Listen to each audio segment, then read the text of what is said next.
사랑합니다. 네, 우리 옆에 계신 참으로 소중한 분들과 함께 이 사랑과 축복의 인사 함께 나눌까요? 사랑합니다. 축복합니다. 네, 한 번 더 인사할까요? 참 잘 오셨습니다. 네, 네.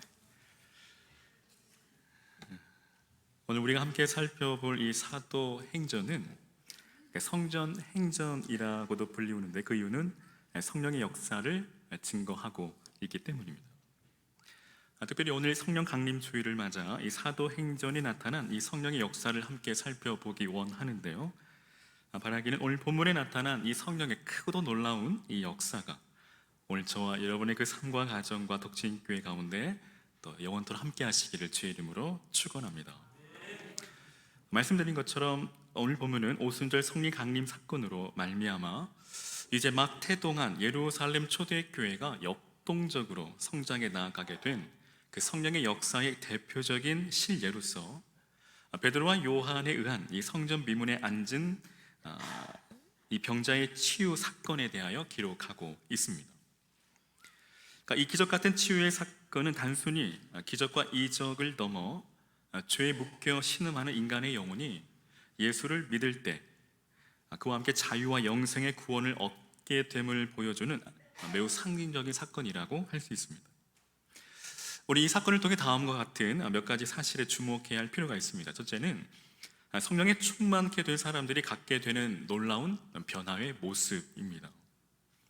그러니까 본문을 보면 이 베드로와 요한이 성령으로 충만해진 이후 능력의 사도로 변화된 사실을 목격하게 됩니다. 그러니까 우리가 알다시피 이 베드로와 요한이 처음부터 이렇게 능력의 사도였던 것은 아니었죠. 그들은 본래 별다른 학식이나 재능이 없었을 뿐 아니라 성격도 매우 급하고 불같았습니다. 또한 그들은 주께서 붙잡히실 때 도망가고 또 예수님을 부인하며 저주하기까지 했습니다. 그러한 이들이 이제는 이처럼 놀랍게도 능력의 사도로 변화된 것입니다. 그것은 그들이 바로 이 성령의 강림 사건을 비로소 체험했기 때문이죠. 이처럼 누구든지 성령을 받고 또 성령으로 충만하게 되면 능력의 사람으로 변화될 수 있다라는 사실입니다. 그럼 먼저는 이러한 놀라운 은혜가 저와 여러분에게도 함께 하시기를 주의 이름으로 축원합니다. 둘째, 예수는 우리 인생의 문제를 근원적으로 해결해 주시는 해결사라는 것입니다. 그러니까 베드로는 앉은뱅이를 치유하면서 은과 금은 내게 없거니와 내게 있는 것으로 내게 주노니 곧 나사렛 예수 그리스도의 이름으로 일어나 걸으라 하고 라고 말합니다. 즉 믿음의 선포입니다. 이때 병자가 베드로와 요한에게 구한 것은 은과 금이었습니다. 그러나 그에게 진정으로 필요한 것은 은과 금이 아니라 일어나 걷는 것이죠. 그가 이제 걷기만 한다면 더 이상 구걸하지 않아도 되고 또 은과 금은 얼마든지 또 구할 수 있기 때문입니다.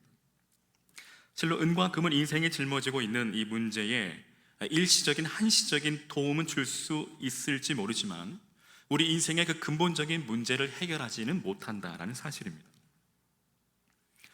이런 베드로가 예수의 이름으로 일어나 걸으라고 선포했을 때 여러분 그 병자가 일어나 걸었듯이 예수는 우리 인생의 그 근본적인 그 근원적인 문제를 해결해 주시는 분이심을 믿으시기를 바랍니다. 그러므로 본문은 인생이 은과 금을 구하기 이전 우리가 우선적으로 구할 것이 무엇인지를 우리로 하여금 발견하게 됩니다. 즉 온 인류의 구주가 되시는 예수 그리스도, 오직 그분을 우리가 우선적으로 구해야 한다라는 것입니다. 그 이유는 우리 주님께서 우리 인생의 모든 문제의 근원의 해답이 되시기 때문입니다. 그럼 먼저 능력 있는 그리스도인의 삶을 살아가기 위해서는 어떻게 해야 할까요? 다시 말해 성령 충만한 삶을 살아가기 위해서는 어떻게 해야 할까요? 여러분 정답을 다 알고 계시죠? 뻔한 대답일지도 모르겠습니다. 그것은 바로 지속적인 꾸준한 성실한 기도 생활입니다. 우린 꾸준한 그리고 지속적인 성실한 기도 생활을 또 계속적으로 반복함으로 기도의 근육을 키워야 합니다. 여러분 프로가 되기 위해선 또 어떤 분야에서 우리가 전문가가 되기 위해서는 반드시 이 반복적인 훈련이 필수입니다. 한 예로 우리 남자분 야구 좋아하시죠? 이제는 감독이 된 죄송합니다. 이승엽, 홈런왕 이승엽이 홈런왕이 되기까지 여러분 하루에 1000번 이상의 배팅 연습을 했다고 하죠. 그리고 골프 좋아하시는 우리 남성분들, 여러분 이 타이거 우즈가 하루에 7, 8시간씩 똑같은 방법으로 훈련을 했다라는 것입니다. 그리고 특별히 우리 교회에 한 분을 소개해드리면 우리 김정길 집사님께서 여러분 이 성경 구절 69절이 있는데요. 이게 지금 8권인가요? 아무튼 총 249절인데 이 성경을 암송하고 계십니다. 올해 나이가 85세십니다. 85세임에도 불구하고 성경 249절의 성경 암송뿐만 아니라 성경 에베소서, 빌립보서 여러 곳곳의 성경을 통째로 다 암기하고 계시는데 무려 4, 5년의 시간이 소요됐다고 합니다. 암송하면 시간 지나면 잊어버리고 시간이 지나면 잊어버리고 그래서 계속해서 반복적으로 암송하기를 꾸준히 한 결과 여러분 이런 놀라운 또 참 귀한 열매를 거두게 된 것이죠. 또 여러분 믿기지 않으시겠지만 저 역시도 왕년에 다 있으시죠. 저도 몸이 울그락불그락 했습니다. 전혀 믿지 않으신 표정인데 참고로 자백하자면 제가 고3 때 별은 내 가슴이라고 이 드라마가 굉장히 유행할 때였습니다. 그때 주인공이 차인표였는데 그 드라마에서 가슴을 울룩불룩하는 그 장면을 보고 저거다. 그래서 저는 자율학습을 포기하고 헬스장으로 달려갔습니다. 그 결과 재수를 하게 됐죠. 여러분 그때 이 헬스를 하시는 분들 보시면 어떻습니까? 무거운 무게를 가지고 끊임없이 반복을 합니다. 저도 그 운동을 할 때마다 내가 이 짓을 왜 하고 있을까 그런 생각이 들 때가 있는데요. 그래도 운동을 하고 나면 막 근육이 이게 커지는 것을 볼 때마다 그 기쁨의 희열이 있죠. 다른 걸 말씀드리려고 하는 것이 아니라 우리가 근육을 키우기 위해서는 반드시 끊임없는 계속적인 반복적인 훈련이 필요하다라는 것이죠. 그런데 영적인 훈련도 마찬가지입니다. 기도의 훈련도 마찬가지로 우리가 지속적, 반복적으로 기도 훈련을 할 때에 기도의 근육이 키워진다라는 것이죠. 여러분 기억하십시오. 지속적으로 기도하는 성도가 능력 있는 삶을 살아가게 된다라는 사실입니다. 그러니까 1절은 베드로와 요한 사도가 기도하려고 성전에 올라가는 모습입니다. 그러니까 본문은 그들이 제9시 기도 시간을 지키려고 성전으로 가는 길이라고 말합니다. 그러니까 예루살렘에 사는 유대인들은 하루에 3번씩 성전에 와 기도했습니다. 그러니까 성전에서 멀리 떨어진 곳에 거하는 유대인들은 성전이 있는 방향을 향해 기도했습니다. 그러니까 그들의 시간 계산법으로 제3시, 6시 그리고 9시에 기도했는데 이는 오전 9시 또 12시, 오후 3시를 말합니다. 여러분 당시 사도들이 얼마나 분주했을까요? 성도들을 말씀으로 가르쳐야 했고 또 세례를 베풀어야 했고 예배를 인도해야 했고 또 구제하는 일에도 앞장서야 했습니다. 그래도 그들은 하루에 3번씩 반드시 하나님의 전에 올라 기도의 생활을 멈추지 않았습니다. 바로 여기에 그들이 능력 있는 삶을 살아갈 수 있었던 그 참된 비결, 일체의 비결이 있다라는 사실입니다.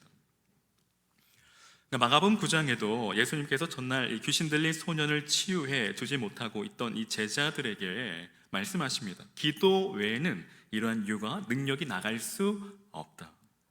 기도 외에는 이러한 귀신을 쫓아낼 수 있는 능력이 없다라고 가르치고 계십니다. 그리고 주님 역시도 늘 기도의 생활에 힘쓰셨죠. 하물며 저와 여러분이겠습니까? 이처럼 예수님께서도 기도를 쉬지 아니하셨기에 성령의 권능으로 놀라운 능력들을 행하실 수 있었던 것입니다. 그래서 사도 바울 역시도 우리 성도들을 향해 쉬지 말고 기도하라고 당부하고 있는 것이죠. 이것이 곧 하나님의 뜻이라고 말합니다. 여러분, 이 사도들과 이 초대교회의 성도들의 생활 중 가장 큰 특징이 있다고 한다면 그들은 기도에 전혀 힘썼다는 사실입니다. 사랑하는 여러분, 기도는 성령의 능력을 받는 은혜의 통로이고 축복의 통로임을 믿으시기를 바랍니다. 이 통로가 막히면, 그리고 이 기능을 제대로 하지 않으면 우리는 이 신앙생활에서 큰 어려움을 당하게 되고 큰 장애를 만날 수밖에 없습니다. 즉, 우리가 성령 충만함을 받지 못하면 믿음의 삶을 살아갈 수 없다라는 것이죠. 근데 여러분, 만일 오늘 베드로와 요한이 하나님의 그 보좌 앞에 나아가 기도하지 않았다고 한다면, 기도의 삶을 멈추었다고 한다면 그들은 성령의 권능을 나타낼 수 없었을 겁니다. 왜냐하면 거듭 말씀드리지만 능력을 행하는 것은 성령 충만할 때 가능하며, 성령 충만함을 받는 것이, 그리고 그 성령 충만한 상태를 지속하는 것은 오직 기도로만 가능하기 때문입니다. 여러분, 기도를 게을리하면 성령이 충만하게 임하지 않고 대신 나의 정욕과 탐심과 죄악과 불신이 내 영혼에 충만하게 됩니다. 즉, 성령의 권능은 점점 소멸되어 가고 우리 영혼은 점점 피폐해져 갈 뿐 아니라 오히려 인간의 그 죄된 본성과 그 육체의 정욕의 지배를 당하게 된다라는 것입니다. 여러분, 이 수도관의 수도가 막히면 물을 공급받을 수 없는 이치와도 같다라는 것입니다. 여러분, 오늘날 이 현대 교회 성도들 중 많은 이들이 영적으로 참으로 무기력한 삶을 살아간다 해도 결코 틀리지 않습니다. 그렇다면 오늘날 성도들이 이처럼 무기력한 삶을 살아가는 가장 큰 이유는, 원인은 어디에 있을까요? 그것은 바로 바쁘다는 핑계로, 피곤하다는 핑계로 기도를 게을리하기 때문입니다. 기도는 우리 영혼의 호흡이라고 말들은 잘 하면서도 정작 기도하지 않습니다. 우리 영혼이 숨을 쉬는지 관심이 없습니다. 이것이 바로 오늘 우리의 믿음의 현 주소라는 것이죠. 여러분, 우리가 숨을 쉬지 못하면 질식하듯 우리가 기도에 힘쓰지 않으면 우리 영혼 역시도 질식할 수밖에 없고 성령의 은사와 권능 역시도 질식하게 된다는 사실을 우리는 유념해야 합니다. 고려 여러분, 항상 나는 왜 능력 있는 그리스도인의 삶을 살지 못할까? 나는 왜 매일 믿음의 삶에서 실패할까? 매일같이 후회만 하지 말고 한탄만 하지 말고 여러분, 당장 기도의 생활을 시작하시기를 바랍니다. 우리 주님께서 말씀하시죠. 겟세마네 동산에서 기도하는 그 시간, 제자들을 향해 너희가 한시도 깨어 있을 수 없느냐? 그들이 기도하지 못하고 잠들어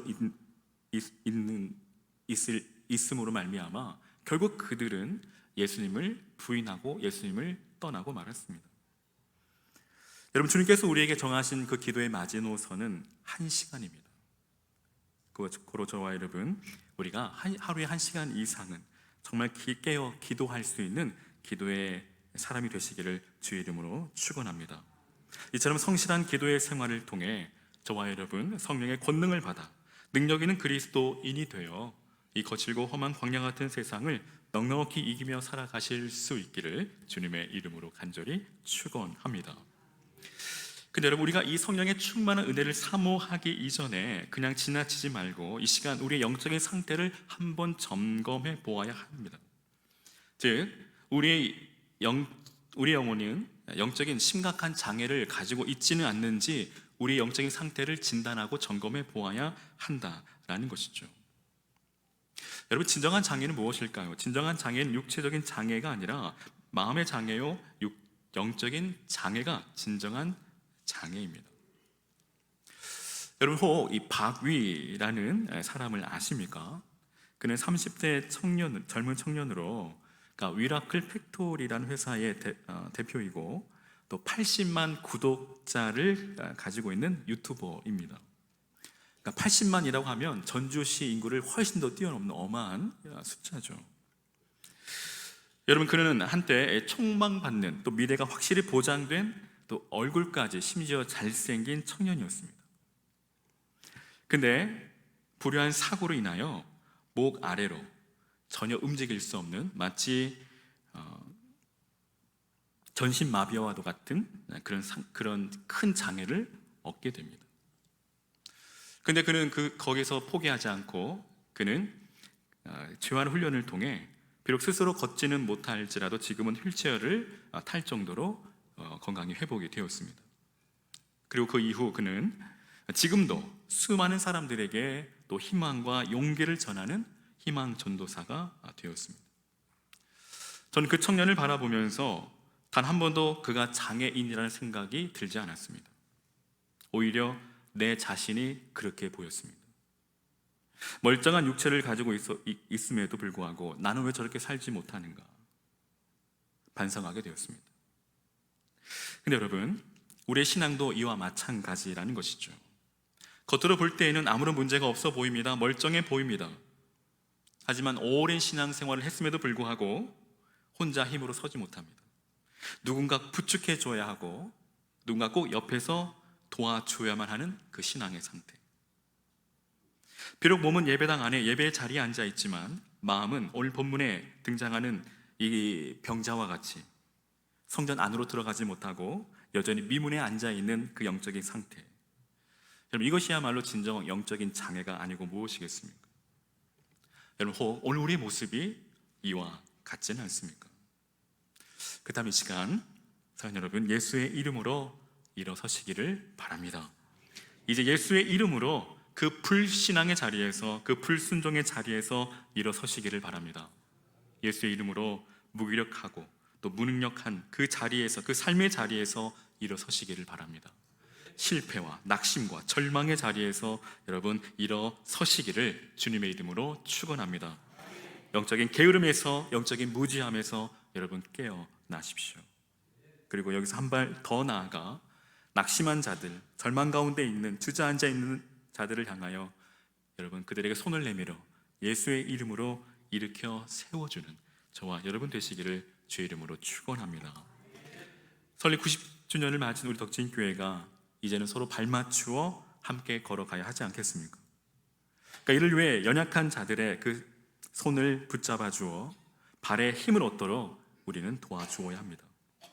이제 찬양과 헌신의 자리에 나아갈 수 있도록 그들의 발목에 힘을 더해 주어야 합니다.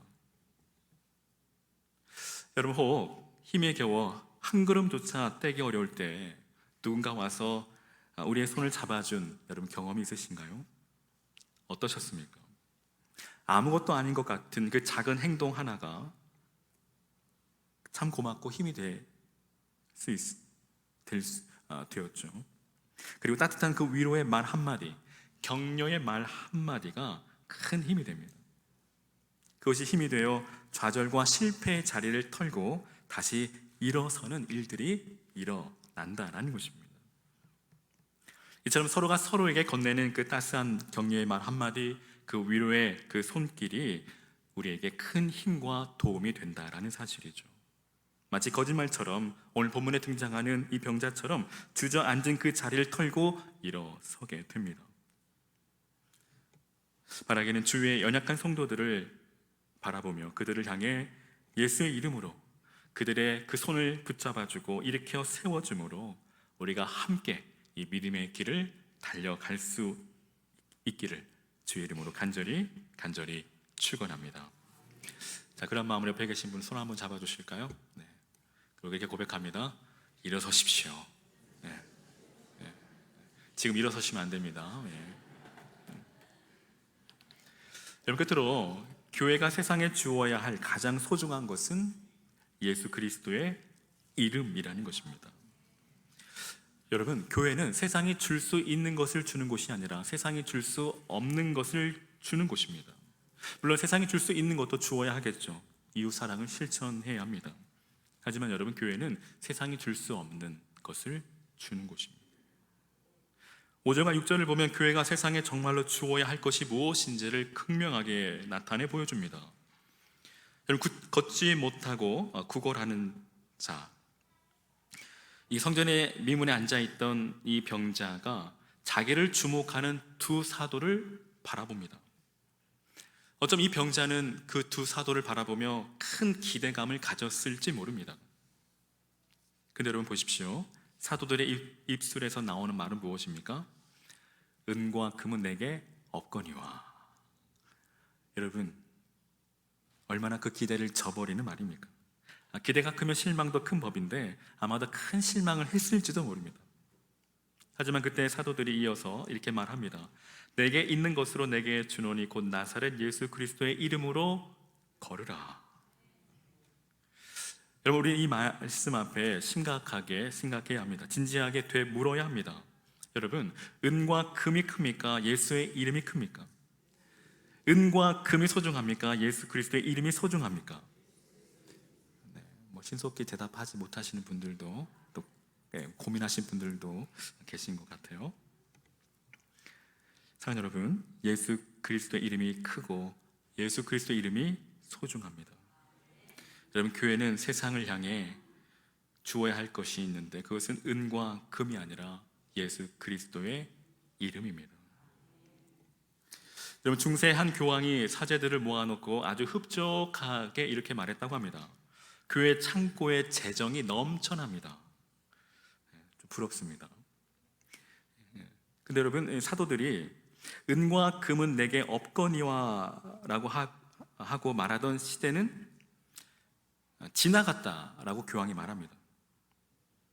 그러자 곁에 있던 이 중세 유명한 철학자요 신학자였던 이 토마스 아퀴나스가 이렇게 말합니다.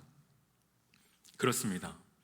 하지만 예수 그리스도의 이름으로 명령하는 시대도 지났습니다.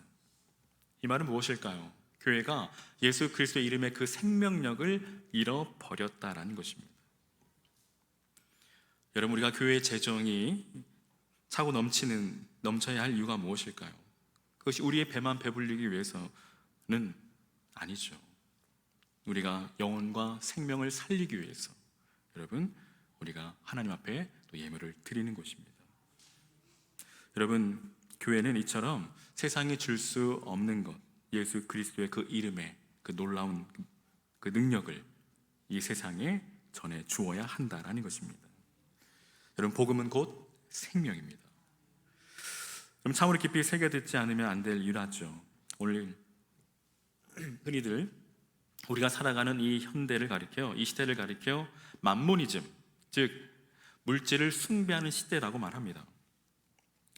왜냐하면 돈만 있으면 무엇이든지 할 수 있다라고 여기기 때문이죠. 그런 까닭에 돈을 최고의 가치로 여깁니다. 그런데 이러한 풍조가 어느새 이 성도들의 그 마음에까지 또 교회까지 지배하고 말았다라는 것입니다. 여러분, 기억하십시오. 많은 돈이 추한 자를 정하게 하지 못합니다. 즉 죄인을 의인으로 만들지 못한다라는 것입니다. 또한 많은 돈이 그 불신앙의 그 완고한 마음을 복음을 받을 만한 옥토로 만들지 못한다라는 것이죠. 오직 예수 그리스도의 이름만이, 오직 복음만이 죄인을 의인으로 만듭니다. 믿으시면 아멘. 나면서부터 걷지 못한 이 병자와 같이 전혀 불가능해 보이는 문제라도, 우리 인생의 그 근본적인 모든 문제까지라도 우리 주님은 능히 해결하십니다. 그러므로 정말 교회가 있는 힘을 다해 세상을 향해 줄 것은 오직 예수 그리스도 그 놀라운 이름이라는 사실입니다. 사랑하는 덕진교회 우리 성도 여러분, 오늘 저와 여러분의 삶과 교회를 통해 우리가 예수 그리스도의 그 이름의 놀라운 권세와 그 능력을 우리가 온 세상에 전하는 저와 여러분의 귀한 믿음의 삶이 되시기를 주의 이름으로 축원합니다. 예수 이름이 선포되는 그곳에 죽은 영혼이 살아나는 놀라운 역사가 일어나기를 주의 이름으로 축원합니다. 이제 말씀을 마치려 합니다. 사랑하는 여러분, 그리스도는 이 세상 그 어떤 보배와도 결코 바꿀 수 없고 비교할 수 없는 가장 값진 보화입니다. 6절과 7절은 베드로 사도가 앉은 이 병자를 일으켜 세우는 기적을 베푸는 내용입니다. 그러니까 베드로 사도는 그에게 먼저 은과 금은 내게 없으나 내게 있는 것으로 내게 주노니 곧 나사렛 예수 그리스도의 이름으로 걸으라고 말합니다. 그러니까 여기 은과 금은 바로 이 세상 보화의 대명사이죠. 그러니까 베드로 사도는 구걸하는 그 병자에게 은과 금은 자신에게 없다라고 말합니다. 그러니까 있는데도 없다라고 한 것이 아니라 실제로 없었죠. 사랑하는 여러분, 그것은 그가 주님의 명령에 순종하여 돈을 가지고 다니지 않았기 때문입니다. 주님은 마태복음에서 일찍이 제자들에게 너희는 돈 주머니를 가지고 다니지 말라고 또 가르쳐 주셨기 때문이죠. 또 교회에 수많은 사람들이 재산을 기부했어도 사도들은 그 물질을 또 사적인 용도로 사용하지 않고 오직 교회 공동체를 위해서, 구제 사업을 위해서 사용했습니다. 그러므로 은과 금 같은 보배는 오늘 베드로 사도에게는 전혀 없었죠. 그러나 여러분, 베드로 사도는 그런 세상의 보화와는 비교할 수 없는 가장 값진 보화를 지니고 있었습니다. 그 보화는 무엇일까요? 바로 예수 그리스도, 그리고 그분의 이름입니다. 그럼 베드로 사도는 그가 기록한 베드로전서에서 말하기를 그리스도를 믿는 성도의 신앙이 금보다 더 귀하다라고 말하고 있으며, 또 그리스도의 구속의 은혜는 은이나 금같이 없어질 것과 전혀 비교할 수 없는 가장 값진 보화라고 증거합니다. 자, 여러분, 사도 바울 역시도 그리스도와 그를 믿는 믿음이 가장 큰 보화요 보배라고 고백하고 있습니다.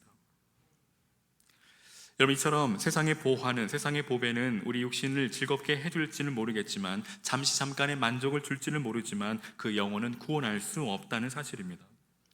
여러분, 이 세상의 보화는 영원하지 못합니다. 또 쓰기 시작하면 금세 없어지기도 하죠. 또 도적질 당하기도 쉽고, 또 사람으로 하여금 더러운 정욕과 이기적인 자세로 만들기도 하며, 물질로 인하여 이웃과 가족이 서로 분쟁하고 다투는 일도 벌어지기도 합니다. 물질로 인해 사람의 마음이 교만하게 되고 결국 하나님 대신 물질을 섬기게 됩니다. 결국 멸망의 길로 향하게 됩니다. 그러나 그리스도와 그분의 은혜는 참된 보배이고 보화입니다. 그것을 지닌 사람은 영원토록 행복한 삶을 살아가게 한다는 것입니다.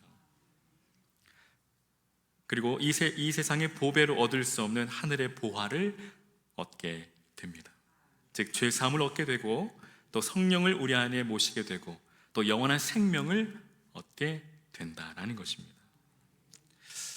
사랑하는 여러분, 만일 베드로와 요한 사도가 그 안진뱅이에게, 그 병자에게 요구한 대로 동전 몇 푼만 그에게 주었다면 그 병자는 그곳으로 하루 끼니는 거르지 않게 되었을지 모르지만, 그는 또 다음날 또 구걸하는 신세로 성전 비문에 나와야만 했을 겁니다.